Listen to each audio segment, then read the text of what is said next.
Radio Publique Africaine.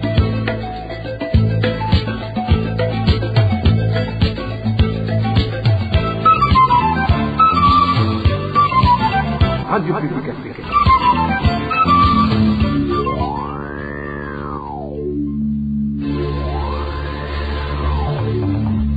C'est le moment de suivre le journal parlé en français. À la présentation, Émile Nivassou. Au sommaire de cette édition du 26 juillet 2022, l'armée burundaise s'apprête à franchir officiellement le territoire congolais. C'est dans le cadre de la force régionale de lutte contre les groupes armés à l'est de ce pays. Vous allez suivre le ministre de la Défense tout à l'heure. Plus de 1000 vaches vaccinées contre la fièvre de la vallée du Rift. Le ministre de l'élevage l'a annoncé hier. Et l'essence est toujours rare dans la ville de Bujumbura. Les détails à suivre dans le développement de ce journal. Débutons ce journal par ces informations en provenance des camps des réfugiés burundais. En Ouganda, les femmes burundaises de Nakivale font face à d'énormes difficultés pour pouvoir nourrir leur famille. Elles se rassemblent tous les jours dans un même endroit en attente d'un éventuel travail journalier. Certaines sont mal payées et d'autres rentrent bredouilles. Dani Claire Iratrumva nous en dit plus.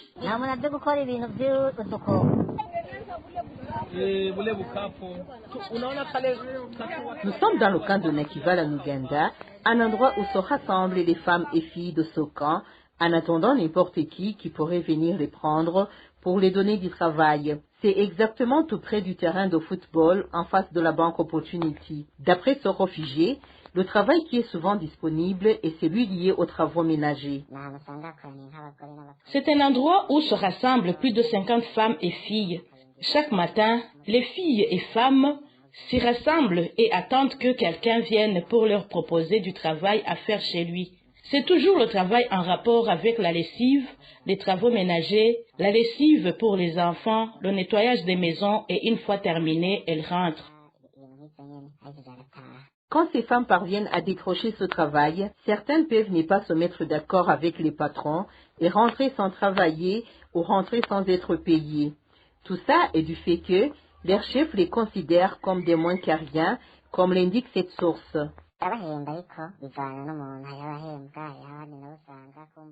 Elles sont rémunérées, mais quand elles ne sont pas d'accord quelque part avec leurs employeurs, elles peuvent rentrer sans être payées et elles n'ont pas où aller se plaindre, car le plus souvent ces femmes travaillent dans le quartier des Somaliens et ces derniers les considèrent comme des esclaves sans valeur devant eux. Vous saurez que parmi ces femmes qui sont toujours à la recherche du travail figurent des veuves qui se battent pour nourrir leur famille. Et en Tanzanie, ce sont des difficultés de s'approvisionner en eau potable qui s'observent chez les réfugiés burundais du camp de Nyarugusu. Selon ces réfugiés, les robinets restaient fermés pendant un long moment depuis une semaine. La mesure a été prise par le responsable du camp. Plus de détails avec Elvis Nyamongere. Les réfugiés burundais de ce camp de Nyarugusu indiquent que depuis la semaine dernière, on leur offre de l'eau pendant une courte durée et elle coule dans les robinets à compte-gouttes. Notre source dans ce cas révèle que la décision a été prise par Siasa Manjenje, le responsable du camp. Ce dernier aurait l'objectif de perturber les activités de ceux qui sont en train de fabriquer des briques pour la réhabilitation de leurs maisons. Depuis le 18, les robinets sont ouverts à 7 heures pour être refermés à 9 heures. En plus, le cours à compte-gouttes par rapport à celle qui courait en temps normal. On était en train de fabriquer des briques, mais on manque de l'eau à cause du Siasa Majenje. On ne comprend pas pourquoi ils continuent de nous persécuter. Pourtant, le cours afflue du côté des Congolais, mais lorsqu'on va puiser là-bas, c'est un problème. Le HCR nous avait fait des robinets et il y a aussi de l'eau dans des réservoirs. Lorsque nous demandons à ceux qui y travaillent, ils disent que ces réservoirs sont pleins d'eau, que le gouvernement tanzanien cesse de nous malmener. Pourtant, les réfugiés ne comprennent pas le comportement de son responsable du cas dans la mesure où c'est lui-même qui donne l'autorisation de fabriquer ces briques. Il demande à cet effet aux responsables des ONG qui œuvrent dans le domaine de l'eau et de la construction d'annuler cette mesure. Avant de fabriquer les briques, nous nous rendons d'abord dans son bureau pour qu'il nous fasse un papier attestant son travail et il envoie même une équipe pour vérification. Il nous a alors donné la permission de fabriquer ces briques afin de réhabiter nos maisons. Maintenant, il prend la décision de nous priver d'eau. On n'a pas d'autre moyen pour s'en procurer puisqu'il n'y a pas de rivière. Elles sont très loin de notre camp. Biasa Majenja donne ainsi des ordres à ses ONG locales œuvrant dans le cas. L'ONG NRC s'occupe du secteur d'eau. Pourquoi alors elle ne veut pas que nous ayons de l'eau pour nos activités quotidiennes? L'ONG BRC est chargée des travaux de construction. Pourquoi elle ne plaide pas pour nous? Dans un instant, nous parlons sécurité. RPA. Je vous le disais en titre, le Burundi est prêt à 90% pour pouvoir participer au sein de la force régionale qui sera envoyée à l'est de la République démocratique du Congo pour combattre les groupes armés. Le ministre de la Défense, Alain Tribert Mutabazi, l'a déclaré dans un entretien avec les journalistes peu après la présentation du bilan trimestriel des réalisations de son ministère. Alain Tribert Mutabazi a encore une fois nié la présence des militaires burundais sur le sol congolais. La force de défense nationale du Burundi est préparée pour intervenir dans son cadre. On peut dire que les préparatifs sont à un niveau satisfaisant à 90%. Et je pense que bientôt on va terminer les préparatifs et attendre le coup d'envoi. On a aussi posé la question de savoir s'il y aurait des militaires burundais sur le sol congolais. C'est une question qui a été aussi posée dernièrement et nous avons toujours répondu par la négative parce que, comme on le sait, la force de défense nationale du Burundi, c'est une armée moderne et professionnelle et toutes ces interventions doivent être dans la légalité pour dire que la force nationale du Burundi n'intervient que dans le domaine de la coopération bilatérale, régionale, africaine ou dans le cadre des Nations Unies. Donc ceux qui disent qu'il y a des militaires burundais sur le sol congolais, peut-être qu'ils ont une autre agenda caché, mais ce qui est connu par tous, c'est qu'à l'est de la RDC, il y a des groupes terroristes, des Burundais, de l'État et de Zabamema. Et pourtant, au début du mois en cours, 6 officiers de l'armée burundaise ont été envoyés en RDC. Il s'agit de lieutenant-colonel Nyonguru alias Zunguruka, major Wizoza alias Mupanga, major Barutwanayo, major Ndaikengurukie, lieutenant Hakizimana et lieutenant Nduimana. Parlons société sans transition. Je vous le disais également dans les titres, la pénurie du carburant de type essence s'observe toujours dans la ville de Bujumbura. Certains consommateurs sont contraints à s'approvisionner au marché noir à 15 000 francs le litre. Éloge divin Remèche. Il s'agit de l'atmosphère qui régnait sur la station City Oil de Kigobe. Des propriétaires de véhicules attendaient d'être servis en carburant de type essence depuis ce lundi. L'un de ceux qui y étaient dit que ce lundi, ils avaient attendu le carburant toute la journée, mais en vain. Ils ont finalement opté pour l'acheter sur le marché noir, où un litre coûte plus de 10 000 francs burundais. Nous connaissions déjà ce problème de manque de carburant, mais ça devient de plus en plus inexprimable. Imaginez-vous, hier, toute la journée, on attendait le carburant, mais sans succès. On est rentré bredouille sur la 7e avenue de la zone Buyenzi, en zone Visa. Partout, il y a du carburant sur le marché noir. Hier, on a passé toute une journée sans travailler. Aucune station n'a distribué le carburant.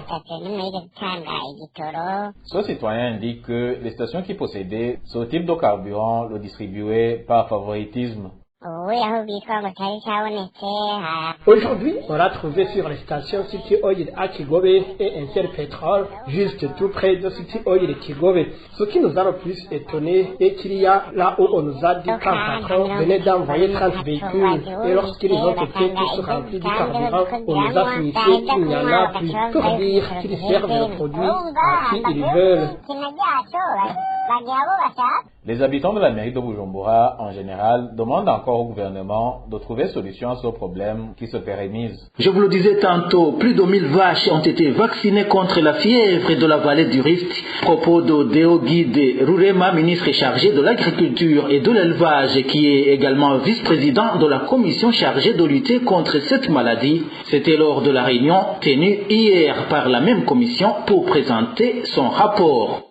Nous avons trouvé que la vaccination qui a eu lieu dans la province de Ngozi sur 481 vaches, ainsi que dans la province de Okar aussi sur 650 vaches, et l'activité s'est bien passée et cette vaccination n'a pas eu d'impact négatif sur ces animaux vaccinés jusqu'à maintenant. Mais aussi, nous avons constaté qu'il y a des vaccins en cours d'importation qui vont arriver d'ici ce jeudi au plus grand tard. Et ici, nous avons interpellé nos services techniques en charge de l'élevage, mais aussi en collaboration avec les services techniques de la santé publique pour qu'ils puissent nous donner un plan de travail pour la vaccination d'une manière sur une échelle beaucoup plus étendue au niveau national, et cela demande des préparatifs pour l'acquisition de tout le matériel nécessaire pour le bon déroulement de cette activité.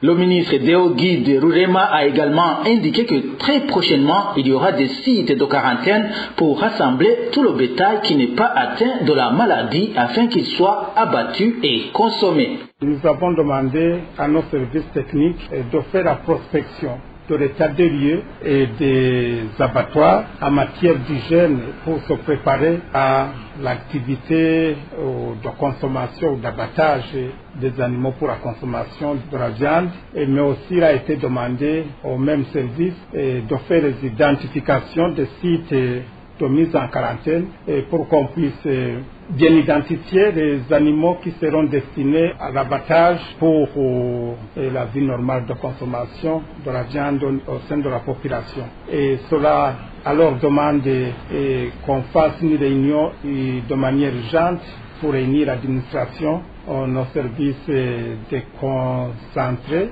à la base, mais aussi une réunion à l'endroit des agents de la sécurité pour qu'on puisse ensemble faire une synergie afin que ces deux activités de vaccination à une échelle beaucoup plus grande, mais aussi les modalités pratiques d'abattage des animaux sains pour la reprise de la consommation de la viande de façon normale puissent se faire dans les bonnes conditions. Et pour ceux qui avaient des doutes pour consommer le lait de vache, Gervais Ndirakobucha, ministre de l'Intérieur et de la Sécurité publique, qui est également président de la commission, a donné le feu vert à la population. En ce qui concerne la consommation du lait de vache, là, il ne faut pas avoir peur car les experts consultés dans différentes réunions nous ont dit que pour le consommer, il faut bien bouillir. On sait bien qu'il y a des gens qui auraient des inquiétudes, donc qui ne s'inquiètent de rien car le lait bien bouilli peut être consommable. Direction Nyabihanga, à présent, une vingtaine d'églises ont été fermées dans plusieurs localités de cette commune de la province Ngaro. La mesure a été prise par l'administration communale, principale cause des conditions d'hygiène non remplies. Le point avec Eric Nyonzima. En tous, 17 églises et une mosquée ont été sommées de fermer sur 11 collines de la commune Nyabihanga en province Mwaro. La colline Magamba à Elser a vu 4 de ces églises sommées de fermer. Sur la colline Gatwe, la mesure de fermer concerne 3 églises, dont la seule mosquée qui a été fermée en commune Nyabihanga. Et sur la colline Bogora, il a été sommé de fermer des églises, dont l'une, qui est vieille de 21 ans. Cette fermeture était exigée par Nizigimana Gérard, administrateur communal de Nyabihanga, ce lundi 25 juillet, dans une décision numéro 531.1305/1/2022 portant fermeture des églises qui exercent leur culte dans l'illégalité, du moins selon la décision. Le manque d'hygiène et le non-respect de la distanciation réglementaire sont les principales causes de fermeture de ces églises. Cependant, sur la liste figurent des églises qui sont accusées par l'administrateur d'exercer leur culte dans des locaux servant de cabaret ou dans des maisons d'habitation. Gervin de la Kobucha, ministre en charge de l'Intérieur, dans une correspondance adressée au gouverneur de province le 12 mars, leur commande de prendre des mesures contraignantes à l'encontre des églises et confessions religieuses en situation irrégulière. Il est à signaler que selon les observateurs, la prolifération des confessions religieuses est à une allure inquiétante au Burundi depuis la crise de 1993.